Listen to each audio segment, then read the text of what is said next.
Entre ciência e ética, como alcançar um consenso moral? Pois se por um lado temos os avanços da medicina e da tecnologia, por outro não podemos esquecer da humanização das questões que envolvem as diversas formas de vida. E hoje, em nosso TV Câmara Entrevista, recebemos a médica e docente em bioética, Elizabeth Kipman, para conversarmos sobre o tema bioética. Doutora, seja muito bem-vinda aqui ao programa TV Câmara Entrevista, é um prazer recebê-la. Prazer é todinho meu. Vamos começar explicando, para a gente conhecer um pouquinho mais o que é a bioética. Bioética, o próprio nome diz, né, Daniel, é a ética da vida, biovida, ética da vida. É uma ciência relativamente recente, porque ela surgiu, o próprio nome, apareceu esse nome, ele existe dos anos 70 para cá. E apareceu através de um médico especialista em câncer, um oncologista, que publicou um livro nos anos 70 escrito assim, novidade, o nome, Bioética, Ponte do Futuro. Então, onde ele colocou sempre a preocupação dos progressos da medicina, da técnica, que já então consegue lidar com o início da vida, ou prolongar a vida através dos aparelhos de UTI, os aparelhos artificiais, ou mexer com a genética humana. Então ele dizia, nós precisamos de uma ponte para o futuro, senão acaba com a humanidade. E ele falava também da preocupação na ecologia, no meio ambiente. Então o livro dele foi o primeiro que saiu assim, com essa clareza, Bioética, Ponte do Futuro. E como que a senhora começou a se interessar por esse tema? Isso é muito importante a gente saber. Eu espero um dia que todos que nos ouvem se interessem, porque a bioética não é um assunto teórico. A bioética atinge a nossa vida no aspecto particular, a nossa família, a nossa existência de uma maneira muito clara, muito forte, né? Quando você fala é possível mexer no DNA de uma criança, a criança com malformação deve nascer ou não, as crianças com síndrome de Down devem nascer, ou então, até onde prolongar a vida tem que ser mantida a qualquer custo. Isso tudo nos atinge diretamente, né? Atinge os nossos entes queridos, a nossa vida. E quando se fala em meio ambiente, em alteração dos alimentos, porque a bioética, ela é muito abrangente, muito. Tem a definição teórica, tem a discussão de princípios, tem a aplicação prática e é de uma amplitude muito grande. Se discute experimentação, transplantes, tudo isso está dentro da bioética de uma maneira muito grande, muito ampla. Baseado nisso, eu pergunto para a senhora o seguinte, como ciência e filosofia se misturam nesse conceito? Então, para alguns não se misturam. E aí nós entramos numa linha importante que todos têm que saber. Se alguém fala simplesmente ética, ou se fala simplesmente bioética, a gente tem que ver, será que eu vou atrás disso? Ou seja, assim, está baseado em quais princípios, em quais valores, porque nem tudo que é chamado de ética, eu concordo ou você concorda, nós podemos ter opinião diferente. E mesmo bioética, que alguns dizem, não, isso é dentro da bioética, não, mas qual escola de bioética? Porque existem algumas escolas de bioética que colocam que não tem nada a ver com filosofia, não tem nada a ver com valores, não tem nada a ver com isso.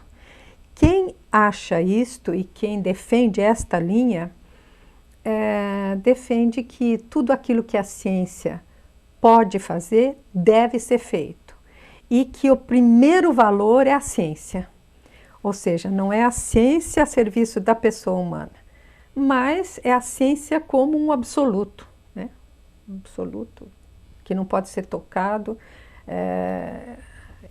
pode ser o Deus daquela pessoa que escolhe a ciência como absoluto. Então, dentro dessa linha não cabe a filosofia, porque a filosofia é a ciência que questiona o real, a realidade, e dentro da realidade resolve que valores tem.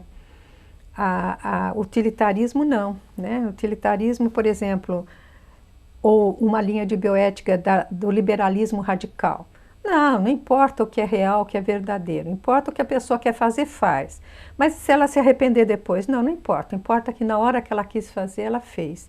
Então nós temos diferentes escolas de bioética, mas é muito difícil fugir da filosofia, porque a filosofia, se ela se pergunta sobre a realidade e busca a melhor verdade sobre as coisas, ela tem tudo a ver com a ética da vida. A ética da vida tem que ser, para começar, honesta, né? E reconhecer seus limites. A senhora falando me faz pensar por essa questão filosófica e da ética e também da própria ciência. A medicina, em alguns momentos, ela se vê diante de parâmetros filosóficos, éticos, né? Como é que a senhora vê essa relação e aplicabilidade da bioética neste exato momento? Ou seja, onde o médico, a própria medicina, ela fica ali numa barreira entre ultrapassar para não invadir, por exemplo, a filosofia do ser humano, por exemplo. Eu até falaria um pouco diferente o que você disse. Eu acho que todo médico tinha que estudar filosofia, pelo menos alguns princípios de filosofia, né? Agora nós sabemos que alguns professores, algumas escolas de bioética colocam assim: não existe bem ou mal. Cada um define o que é bem ou mal para si. E dentro desse relativismo total, como que o médico deve se conduzir? Como o profissional deve se conduzir? Pelo aspecto subjetivo dele, né? Porque às vezes a outra pessoa não tem condições de resolver alguma coisa. Então ele resolve pela pessoa. Como é isso, né? Nós passamos por um tempo da medicina em que o médico dizia: quem é que estudou medicina aqui? Eu que sei o que é melhor para você. Essa fase está vencida e muito certo, porque nós temos que respeitar a autonomia do outro, o outro entender o que está acontecendo com ele e poder optar também. Mas, para o outro poder escolher, é honesto, é ético você dar todas as informações e não induzir aquilo que você pensa, mas dar todas as informações. E então o médico tinha que ter, sim, princípios de filosofia. Ele não é isto, ele invadir, não, a filosofia. Ele tinha que ter princípios básicos, que inclui respeitar o outro, né? Inclui não só ter interesse, por exemplo, em manter clientes e pacientes porque ele tem uma boa comunicação, ele é afável. Não, ele está mexendo com vida. E a vida é o bem maior, não é? Pela Constituição e por tudo.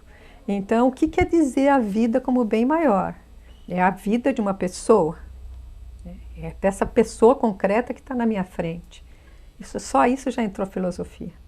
Tá certo, você está assistindo ao programa TV Câmara Entrevista. Nosso tema de hoje é bioética. Estamos recebendo aqui a médica e docente em bioética, doutora Elizabeth Kipman. Doutora, é o seguinte, a bioética discute apenas a vida humana? Não, a bioética realmente até nasceu, eu falei com Potter, numa preocupação inclusive com o meio ambiente. Quer dizer, depois da Segunda Guerra, o resultado da agressão da bomba atômica e todos os outros estudos, inclusive até hoje existem cidadãos americanos que foram usados de cobaia para estudo da radiação. Então, houve gestantes que tomaram medicação com elemento radioativo, sem saber, e que seus filhos morreram, inclusive, de câncer, ainda pequenos. Você encontra a cegueira ética, tanto faz a linha política, tanto direita, esquerda, que agora já não tem muito clareza nisso tudo, né? Mas você encontra em países, né, que tem uma formação, uma tradição socialista, ou no outro capitalista, você encontra alterações de ética muito grandes, né? Então, o desenvolvimento da bioética é como uma preocupação do meio ambiente, uma preocupação com alimentos transgênicos, é com uma preocupação muito grande da sobrevivência de um modo geral. Isso é recente? Quando é que surgiu essa necessidade de refletir sobre os limites da ciência e da medicina, por exemplo? Onde nasceu e de que forma nasceu esse conceito, né? Esse termo bioética? Nasceu justamente a partir de dois grandes trilhos. O progresso da medicina, da técnica, que de repente pode manipular um embrião, pode mexer com todo o material genético, o genoma de cada pessoa. Então, desde o início da vida até o fim da vida, tanta coisa pode acontecer. Nós temos cientistas que já querem autorização, por exemplo, para misturar óvulo e espermatozoide de animais com humanos para ver o que vai dar, ou criar uma espécie diferente, essas coisas todas que vão acontecendo. Então, o progresso da medicina assustou. Tanto é que o primeiro grupo que surgiu, que ainda não chamava uma comissão de bioética, mas surgiu quando apareceu a possibilidade de tratar os doentes renais crônicos com a hemodiálise. Vai tratar com a hemodiálise, mas são poucos aparelhos para os pacientes todos que tinham. Daí fica uma discussão. Quem é que tem a prioridade? Os mais frágeis, por exemplo, os mais velhos, quem tem diabetes, ou ao contrário, os mais jovens que têm mais perspectiva de vida. E isso acontece hoje, inclusive, nos leitos de UTI, que às vezes não tem para todos. Por exemplo, você tem um desastre e tem 30 precisando de UTI e naquele lugar você tem 10 leitos de UTI. Quem que você vai colocar primeiro no leito? A medicina, no progresso dela, ela também traz um gasto intensíssimo. Dentro da proposta, é praticamente impossível atender de uma forma total toda a população. Então, um trilho foi esse. E o outro trilho que fez surgir a bioética foram abusos que foram acontecendo ao longo da história, principalmente, mais claramente, depois da Segunda Guerra. Doutora, a senhora falou algo interessante com relação à questão das escolhas, por exemplo, e como a gente está aqui numa casa de leis, né, como a Câmara Municipal, a gente sabe que existe o partidarismo da vida, né, em várias questões, e não é diferente, eu acho que dentro desse assunto, que é um assunto abrangente, como a senhora mesmo já esclareceu para a gente. Com esse avanço da medicina, que assusta bastante, né, ao mesmo tempo que a gente comemora, mas também assusta, como esse exemplo que a senhora citou agora, na questão das misturas, enfim. Como é que a gente pode, por exemplo, entender que dentro dos avanços ou dentro das decisões tomadas da própria medicina e nos assuntos de uma forma geral, não está entrando ali a questão do partidarismo, porque já que, como a senhora mesmo disse, no campo da medicina, a senhora tem a opinião de que todo médico deveria, por exemplo, estudar filosofia também. Então, com relação... O que você quer dizer partidarismo? Partidarismo é assim, é aquilo que eu de fato acredito, porque sabemos, um grupo acredita em uma coisa, outro grupo acredita em uma coisa completamente diferente. São duas opiniões completamente divergentes. Você não está falando de interesse político? De interesse de uma forma geral, que o interesse político acaba entrando também nessas questões na hora de decidir, não? Bom, seria essa a minha pergunta. Se o interesse político por conta conta do partidarismo de pensamento, ele acaba interferindo nas decisões também. Eu vou mudar um pouquinho de novo a sua pergunta. Fique à vontade. O partidarismo político em nome de interesses pode influenciar e isso teria que ser cortado. Nós estamos vendo agora tantos desastres, né? Que é bom, né? Que as coisas aparecem, é bom. Mas o interesse para benefício pessoal, por compromissos partidários que sejam não só de partido político, né, econômicos e tal, isso deveria ser cortado. E isso é um grande risco, principalmente para pesquisadores e cientistas. Eles têm que ter uma muito boa formação pessoal, porque até para conseguir verba para suas pesquisas, eles podem, às vezes, abraçar e trair coisas que não são aquelas que eles pensam mais e gostariam de defender. Mas para poder chegar a receber verbas, ter seus planos aprovados de pesquisa, eles podem, às vezes, aprovar coisas que não seriam não tão éticas, né? Podemos chamar, então pode influenciar, pode influenciar, sim. Podemos chamar, então, que existe um interesse, um partidarismo comum em prol da vida dentro do processo, por exemplo, da própria medicina, que deve ser defendido sempre? Ou que deveria ser? Que deveria ser? Deveria ser assim. Deveria ser o nosso partido de todos nós, mesmo que nós pensássemos coisas diferentes, nós dois estamos aqui para resolver, por exemplo, uma experiência, se deve ser feita ou não. Sim. Nós deveríamos pensar justamente no objetivo, no meio e nas consequências. Isso é outra coisa. Quando você tem, por exemplo, uma linha de bioética utilitarista, pensa só assim: posso fazer? Vou fazer. Tenho que fazer. A ciência quer fazer? Vou fazer. Enquanto tem outras linhas de bioética que dizem, peraí, quando nós dois estamos aqui discutindo se nós vamos fazer a experiência com essa caneca aqui, com essa xícara. Então, nós dois deveríamos dizer, o que nós queremos com isso? Nós queremos descobrir a cura de tal câncer. Puxa, o objetivo é importante. Que meio nós vamos usar? Eu vou fazer experiência com aquela pessoa e eles não podem saber que nós vamos fazer. Então, o meio já não está adequado. Eu vou usar pessoas de cobaia. Qual a consequência? Não, a consequência, eu estou enxergando que eu vou descobrir um tratamento. Né? Não, mas espera aí, você está usando pessoas, você pode matar essas pessoas, elas não escolheram isso. Então, o certo é que nós, em termos bioéticos, nós sempre pensássemos no fim a ser alcançado, no meio e nas consequências. Né? Então, aí justificando... Sempre a favor da vida. Justificando essa minha pergunta, que foi até longa, explicando algumas questões, justamente para a gente entrar nesses temas polêmicos, né, como a gente conhece muito bem. Por exemplo, como a gente tratar a questão do aborto, da eutanásia, de que forma a bioética atua para que ela seja eficaz, para que todas as suas partes sejam atendidas, dentro de temas polêmicos, como esses dois que eu citei aqui, como o aborto e a eutanásia, por exemplo. Tem coisas que nunca vai haver concordância total nas diferentes escolas de bioética. Por exemplo, a eutanásia, que é mais fácil a gente discutir. É um direito a pessoa resolver acabar com a própria vida? Aí, nunca nós vamos ter uma concordância total em todas as escolas de bioética, não vamos ter. Porque alguns que absolutizam a liberdade, eles vão dizer, a pessoa pode acabar com a própria vida. E, aliás, quando não tem uma referência clara disso, aumenta mesmo o suicídio. Agora nós temos visto como tem aumentado o suicídio, inclusive em jovens, né? Entre os jovens de idade, você tem acompanhado isso, né? Então, assim, qual é o limite? Quando é que uma pessoa poderia ser ajudada em um hospital a morrer?